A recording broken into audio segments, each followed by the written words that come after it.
பெற்றோர் செய்கிற நன்மைகள் அவர்களுடைய தலைமுறை தோறும் கடந்த ஒரு நன்மைகள். பிள்ளைகளுடைய பிள்ளைகள் நன்மை காண்பார்கள். அதே போல் ஒரு மனுஷன் தீமை செய்யும்போது அதுவும் பின்தொடரும். இன்று அவருடைய பக்தன் சொல்லுகிற ஒரு அற்புதமான நன்மையை பார்ப்போமா? சங்கீதம் 100:5. கர்த்தர் நல்லவர், அவருடைய கிருபை என்றென்றைக்கும், அவருடைய உண்மை தலைமுறை தலைமுறைக்கும் உள்ளது.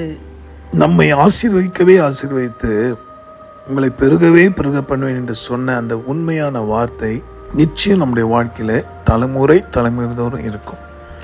ஏன்னா அவர் உண்மை உள்ளவர். தன் வாக்கு தத்தம் பண்ணினதை, தன் வார்த்தையை மாற்றாமல், தன் உதடு விளம்பினதை மாற்றாமல் இருக்கிற தேவன் என்று வேதம் சொல்லுகிறது. அதே போல தன்னுடைய வார்த்தைக்கு கீழ்ப்படியாமையை காண்பித்து அக்கிரமத்தில் நடப்பிப்போருக்கு உபாகம் புஸ்தகத்தில் சொல்லப்பட்டபடி தீங்கும் பின்தொடரும் என்று சொல்லியிருக்கிறார். ஆக அன்பானவர்களே, தீர்மானித்துக் கொள்ளுங்கள்.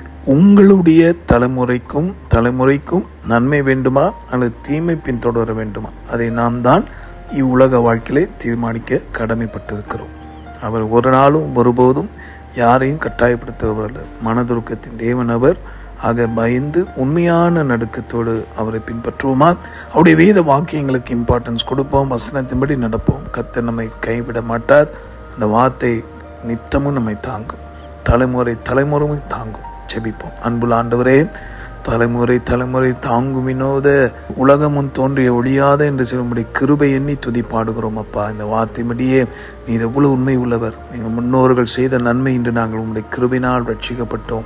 இன்று நாங்கள் செய்கிற இந்த நற்கிரிகள் எங்கள் தலைமுறை தோறும் தொடரும் என்பதிலே மாற்று கருத்தில்லை. ராஜா, உம்மை விசுவாசிக்கிறோம். நாங்கள் செய்த அக்கிரமங்கள் மீது எல்லாவற்றையும் மன்னித்தரலும். தொடர்ந்து இந்த வார்த்தை கேட்டு என்னோடு ஜெபிக்கிற யாவரையும் ஆசீர்வதி. அவர்கள் சந்ததிதோறும் ஆசீர்வாதத்தை பார்க்கட்டும். சமாதானத்தோடு பெருக வளர உதவி செய்யும். மீட்பர் மூலமாக ஜெபிக்கிறோம் எங்கள் நல்ல பிதாவே. ஆமேன்.